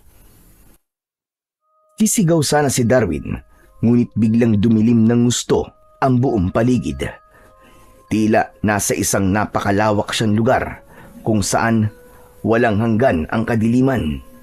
Ang tanging nakikita niya ay ang kanyang sarili at ang kakaibang nilalang sa kanyang harapan. Huwag kang matakot, Darwin. Hindi kita sasaktan. Ako si Lukban at isa kong tikbalang na naninirahan sa bundok. Tikbalang? Hindi. Hindi ito totoo. Nananaginip lang ako. Hindi ka nananaginip. Ang nangyayari ngayon ay totoo. Mamang tikbalang ay Lukban. Kung may nagawa man po akong masama sa inyo, patawarin niyo na po ako. Sabihin niyo po ang pagkakamali ko para hindi ko na po inuulitin. Wala kang nagawang pagkakamali sa akin at sa bundok. Wala ko rito para bigyan ka ng kaparusahan. Ang totoo nga yan ay natutuwa ko sa kabutihan ng iyong puso. Nagagalak ako na may mga tao pa palang kagaya mo na matulungin at may respeto sa lahat. May buhay man o wala. At nahahabag din ako sa iyo. Sa kabila ng iyong kapansanan, ay nagagawa mo pa rin tulungan ang iyong lola. Naaawa ako dahil kahit alam ng mga taong nakapaligid sa iyo na may kapansanan ka, ay sinasaktan at tinutukso ka pa rin nila. Matapos yung sabihin ng tikbalang na si Lukban, ay unti-unti nang gumaan ang pakiramdam ni Darwin. Naramdaman niya kasi ang sinseridad sa bawat salitang binibitiwan nito. Mga salita na noon lamang niya narinig at mula pa sa isang kakaibang nilalang. Maraming salamat po sa inyong malasakit. Pero ganun nga po talaga siguro kapag may kapansanan po ang isang tao. tampulan po siya palagi ng tukso. Ngunit hindi dapat ganoon, Darwin. Hindi dahilan ng kapansanan ng isang nilalang upang makaranas siya ng panunukso mula sa iba. Kaya naisip ko na karapat-dapat kang handugan ng isang gantimpala. Ha? Ano pong gantimpala? Ginto po ba? Mga alahas? Hindi ko po tatanggihan ng mga yun kasi paniguradong magiging mayaman na po kami ni Lola. Higit pa sa ginto at alahas ang aking ibibigay sa iyo. Nasa iyo pa rin ba yung sapatos ng kabayo na nakita mo nung tinulungan mo ko sa bundok? Opo. Tinago ko po yun eh. Akala ko nga po sa inyo yun. Pero tinignan ko po ang mga paa nyo kaso kumpleto naman po ang mga sapatos nyo eh. Kunin mo ang bagay na yun at dalhin mo rito. Matapos yung sabihin ng tikbalang na si Lukban, ay bumalik na sa normal ang kadiliman sa paligid. Nagawa na ni Darwin na bumalik sa loob ng kanilang bahay. Kinuha niya ang sapatos ng kabayo at agad niyang binalikan ang tikbalang. Ito na po! Ito na po yung sapatos ng kabayo na sinasabi nyo. Yan ang gantimpala na aking ipagkakaloob sa iyo. Ano po?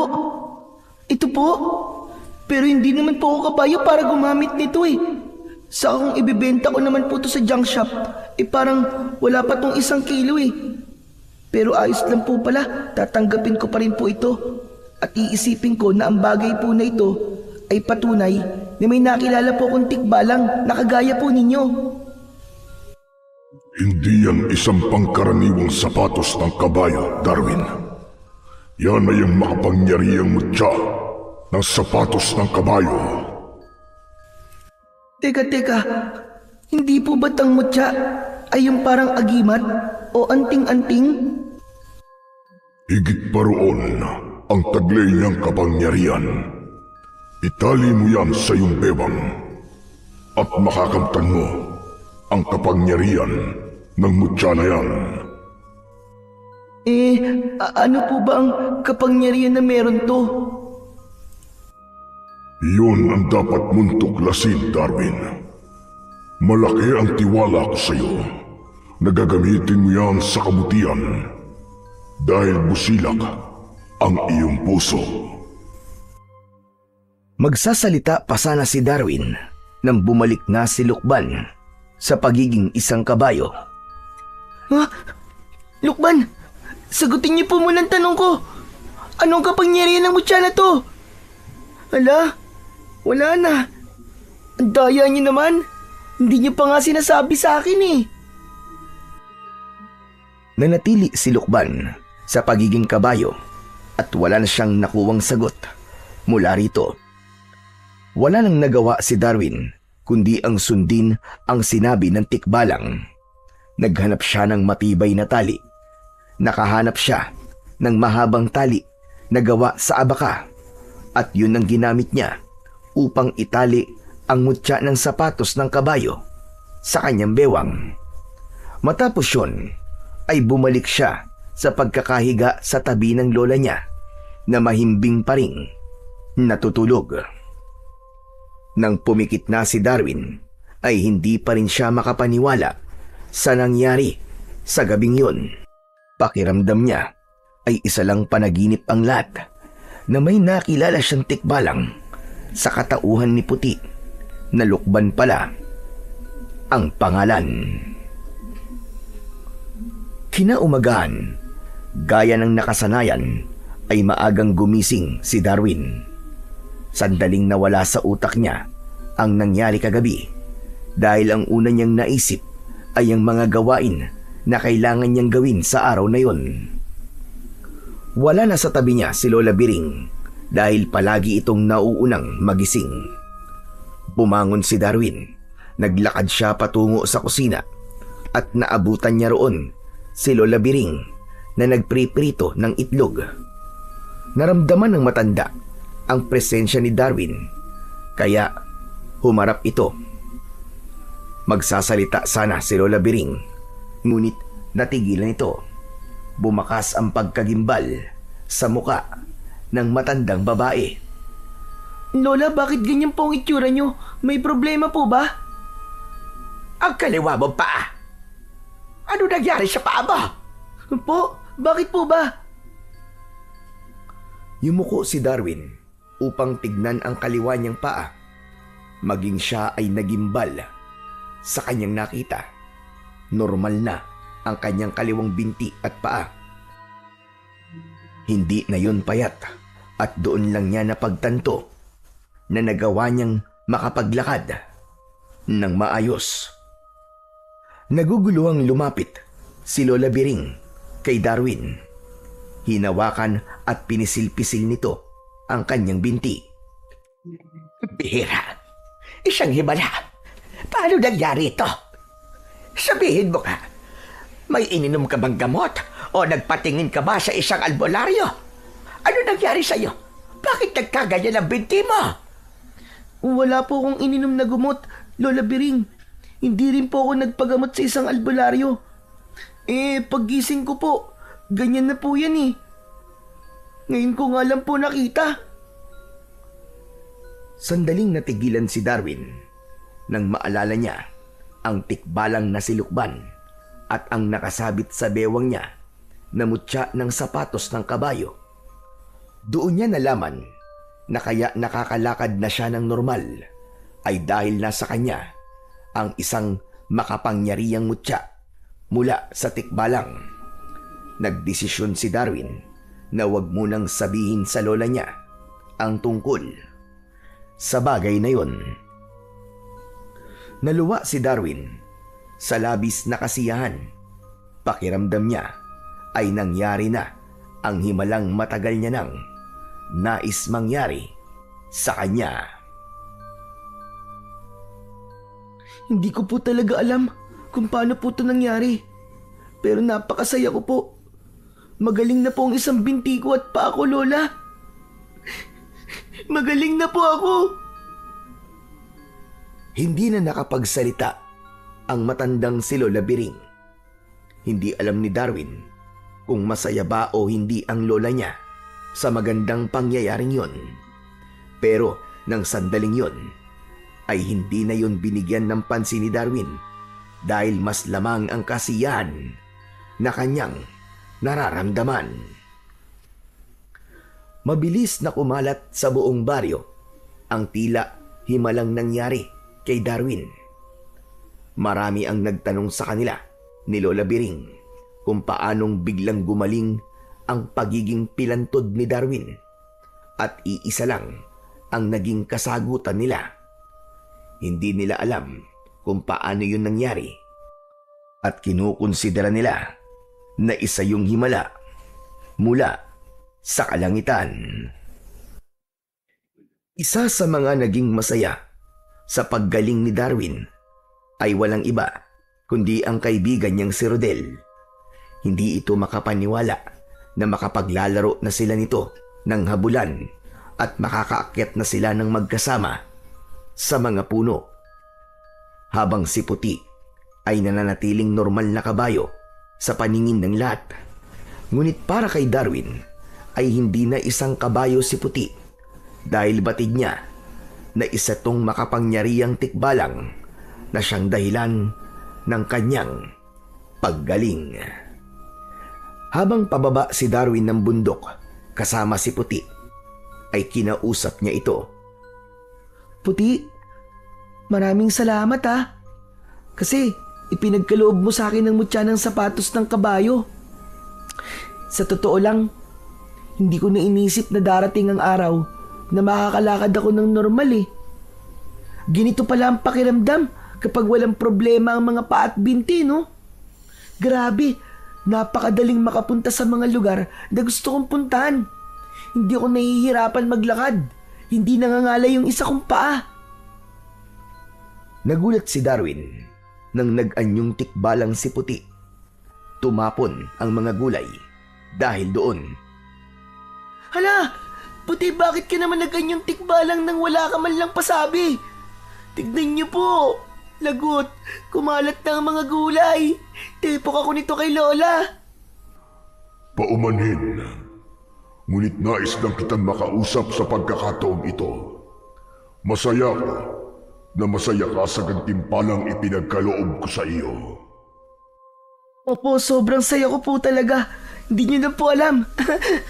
Hindi po kasi ako makapaniwala na makakalakad pa ako ng normal eh. Karapat-dapat ka sa gantimpalang yan. Ganyan ang nararapat sa mga kagaya mo na may mabubuting puso.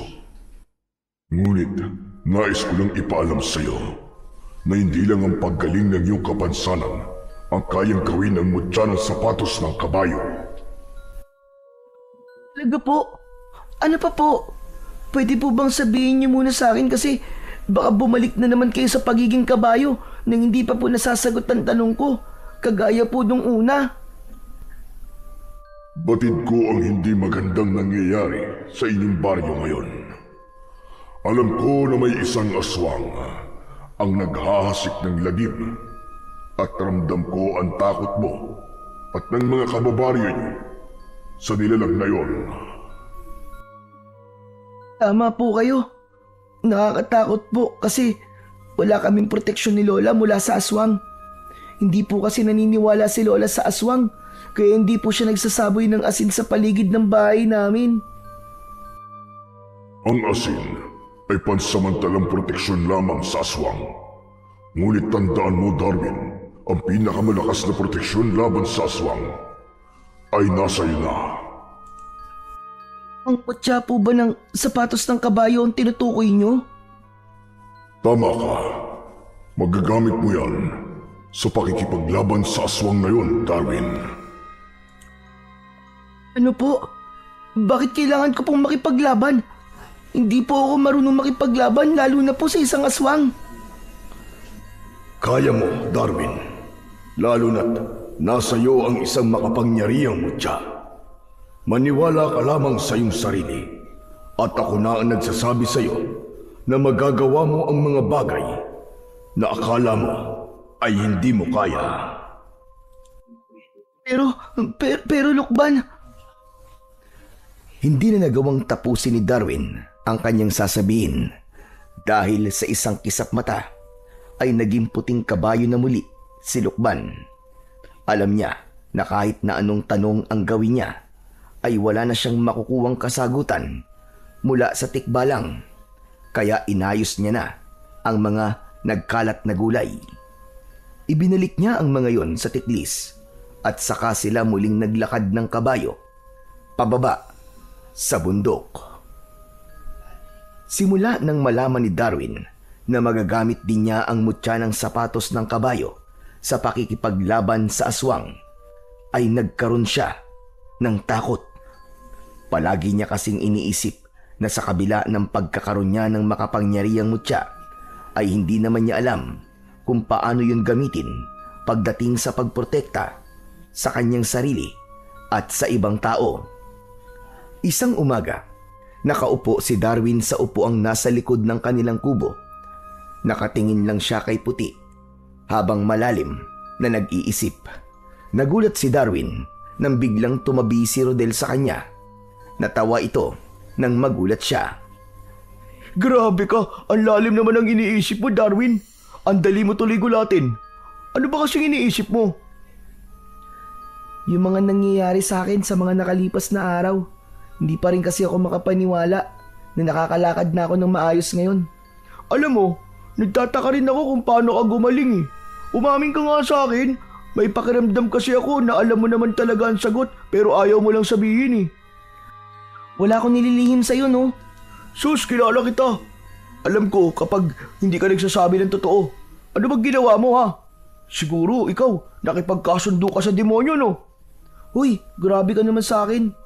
Kahit gusto kong makalakad, hindi ako makikipagkasundo sa demonyo, no? Eh ano nga ba kasing dahilan kung bakit gumaling ka? Sabihin mo na kasi. Hindi mo talaga ako titigilan hanggat hindi ko sinasabi sa'yo, no? Hindi talaga. Kaya kung ako sa'yo, sabihin mo na ngayon sa akin. Sige ka.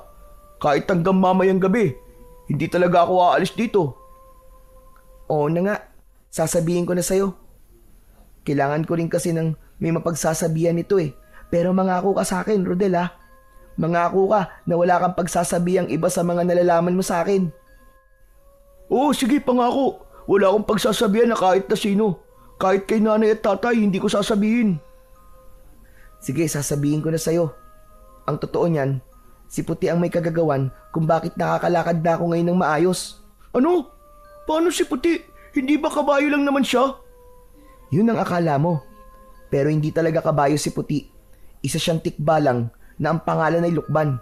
Ipinagkaloob niya sa akin ng mutya ng sapatos ng kabayo na kapag nakatali sa bewang ko ay nakakalakad ako ng normal. Sandaling tumayo si Darwin. Itinaas niya ang kanyang damit upang ipakita rito ang mutya ng sapatos ng kabayo na nakatali sa bewang niya. Wow! Ang astig naman yan!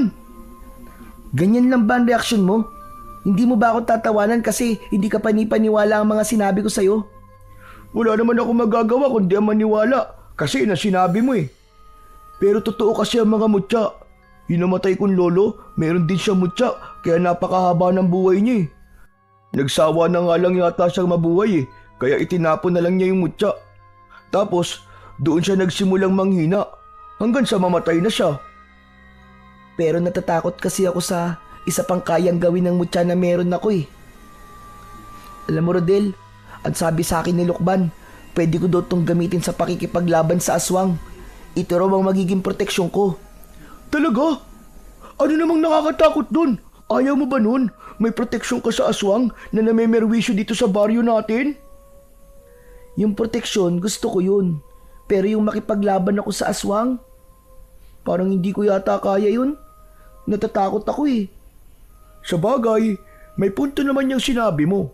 Pero isipin mo na lang na hindi ibibigay ang mutya sa'yo kung alam ng tikbalang na hindi mo kayang makipaglaban. Kung ayaw mo niyan, ibigay mo na lang sa akin. Ako na lang ang makikipaglaban sa aswang. Tapos, uunahin ko si Waldo. Total, mukha rin naman siyang aswang eh.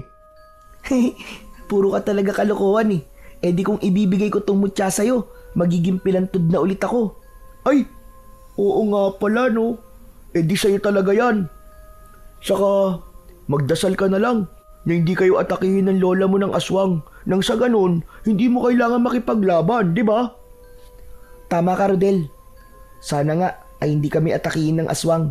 At sana ay umalis na ang mga aswang na yun dito sa baryo natin. Baka kasi kapag nagtagal pa siya rito, ay madagdagan pa ang magiging biktima niya eh.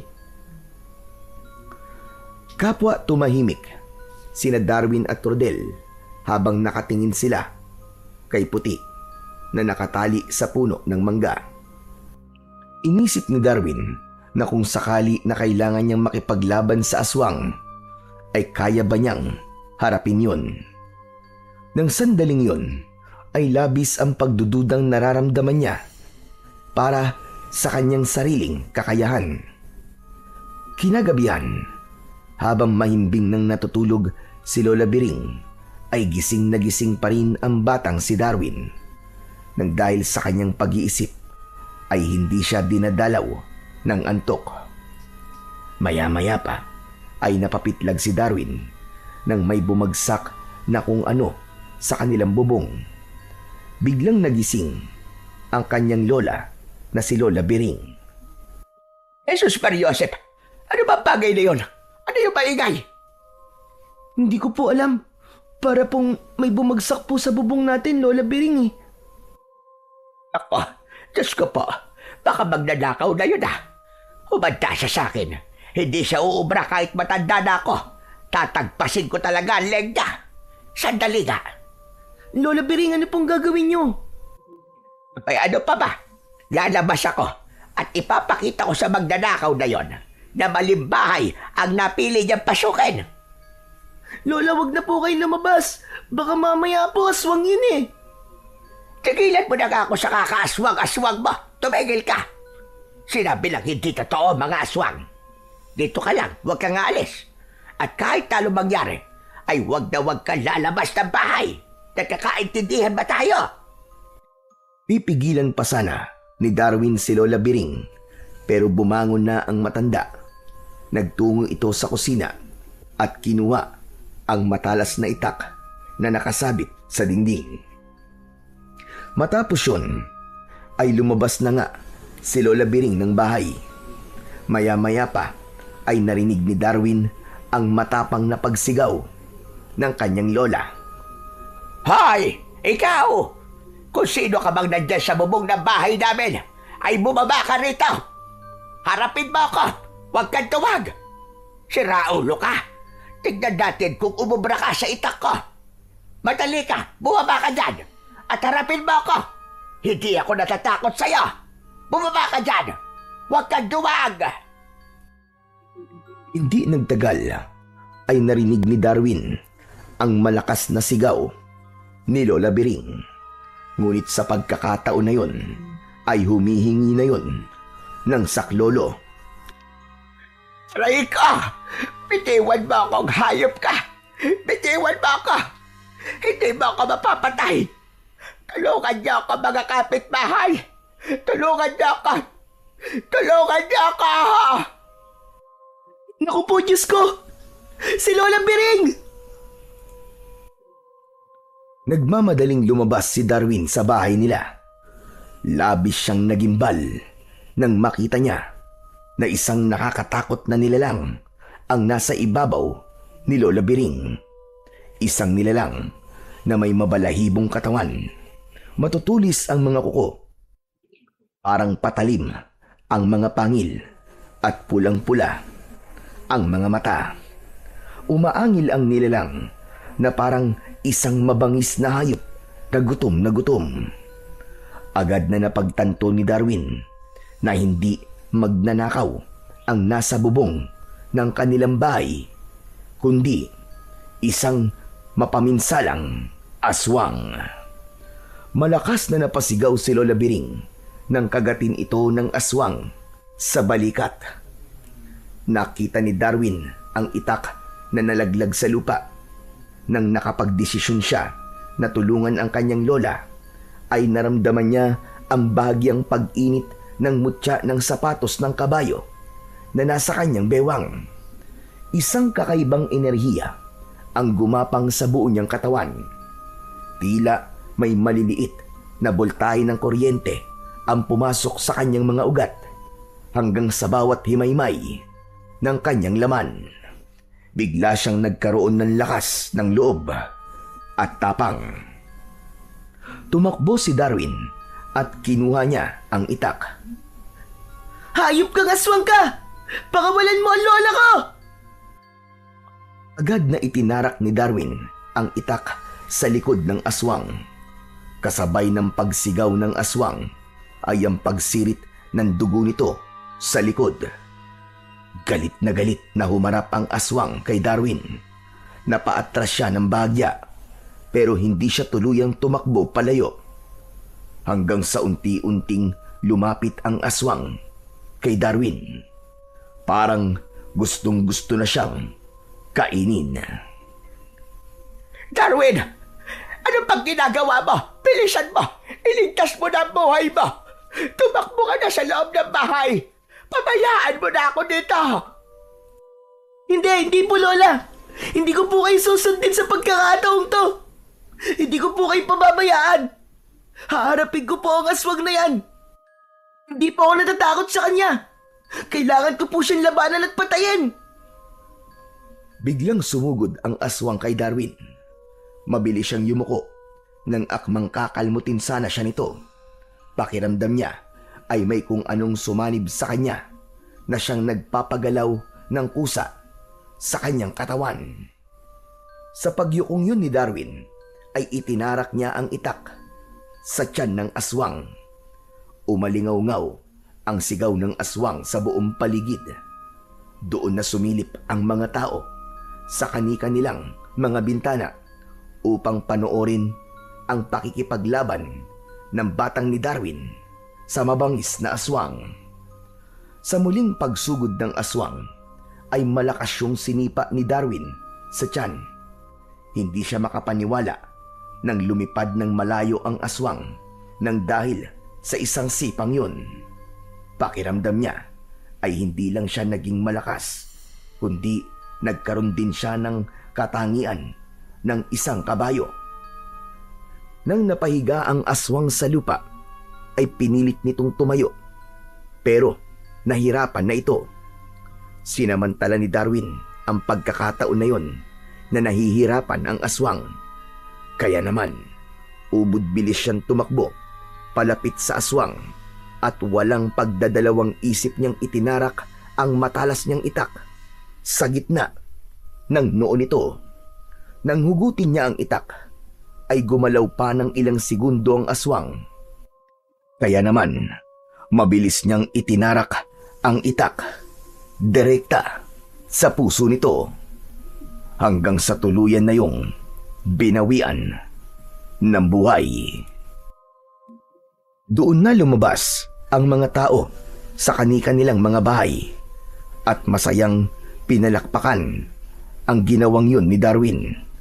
Bakas sa mukha ng mga yon ang pagkamanga, habang ang iba naman ay hindi makapaniwala na ang dating batang pilantod at inaasar-asar lang at laging sinasaktan ay siya palang tatapos sa buhay ng aswang.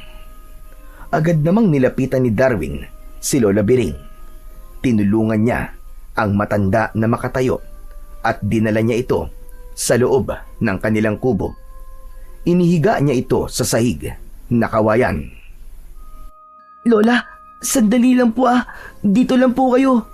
Kukuha lang po ako ng panlinis sa sugat niyo sa balikat. Sandali lang po, mabilis lang po ako. Teka, Apo. Babaya mo na gawin yan. Hindi naman malalim ang akin sugat. Kaya ayos lang ako. Pero Lola, baka ma-infection po ang sugat niyo eh. Delikado po. Ayos lang ako. Hayaan mo muna.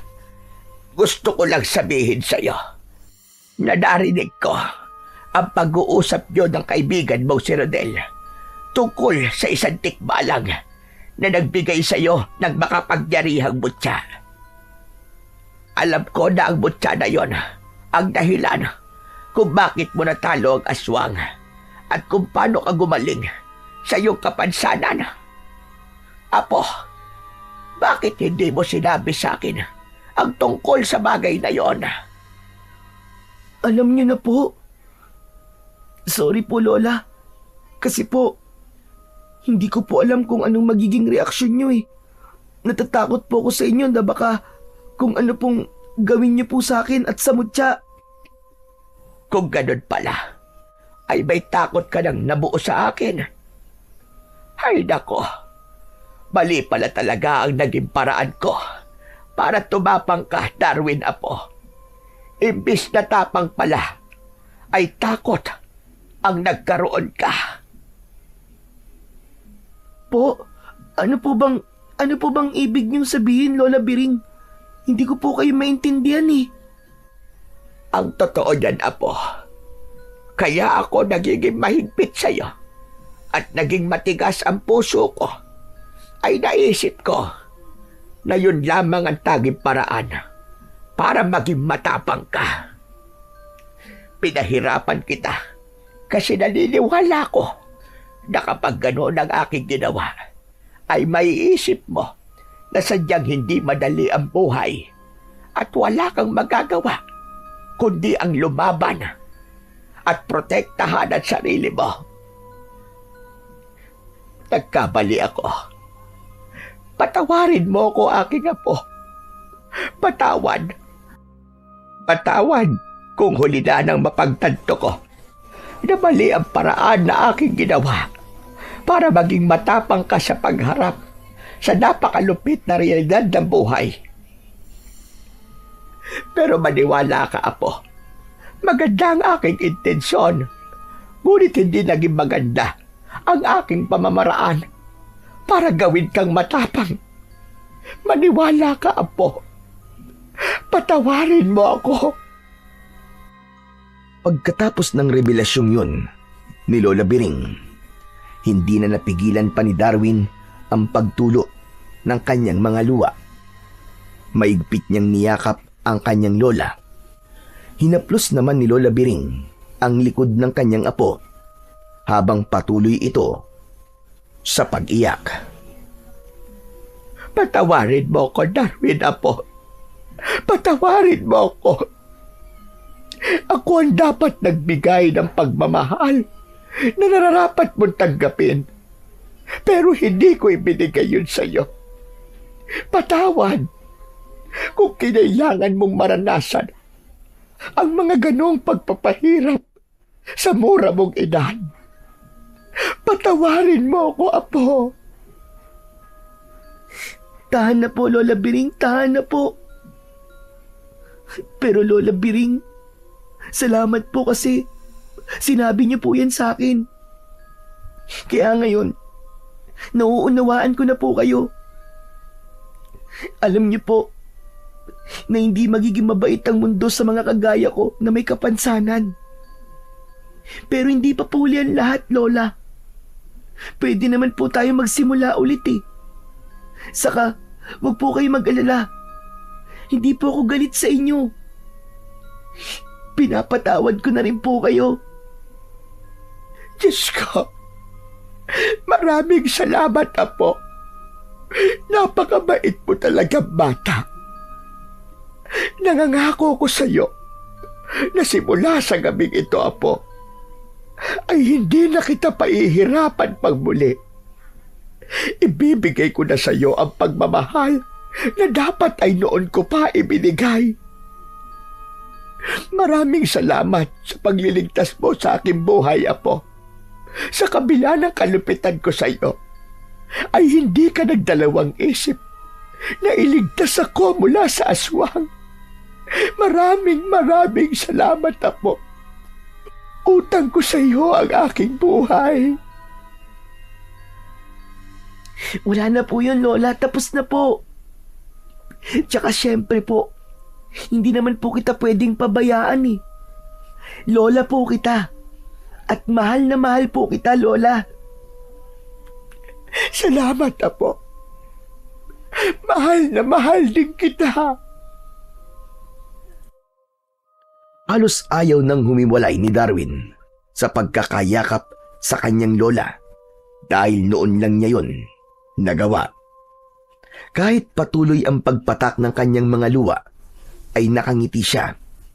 Labis ang kasiyahan na kanyang nararamdaman dahil alam niya na magiging maganda na ang mga susunod na araw niya sa mundo. Simula noon ay marami nang humanga kay Darwin dahil sa pagkakapatay niya sa aswang na matagal nang nagpapahirap sa kanilang lugar. Ngunit matapos ang tagumpay na yon, ay biglang naglaho ang kabayong si Puti at kasama nitong nawala ang mutya ng sapatos ng kabayo. Hindi na muling nagpakita si Lukban. Ngunit laking gulat ni Darwin dahil nanatiling normal ang kanyang paglalakad kahit wala na sa kanya ang makapangyarihang mutya. Para bang iniwan sa kanya ng tikbalang ang isang regalo na hindi na kailanman mawawala. Upang hindi na mahirapan si Darwin, inilipat ni Lola Biring ang taniman ng gulay sa likod ng kanilang bahay at ibinenta nito ang lupa nila sa bundok. Bumalik na rin si Darwin sa pag-aaral at sa pagkakataon na yon ay wala na siyang ibang hihilingin pa. Habang buhay siyang nagpapasalamat kay Lukban dahil ito ang naging daan ng malaking pagbabago sa kanyang buhay at siyang dahilan kung bakit natutunan niyang tumayo sa sarili niyang mga paa.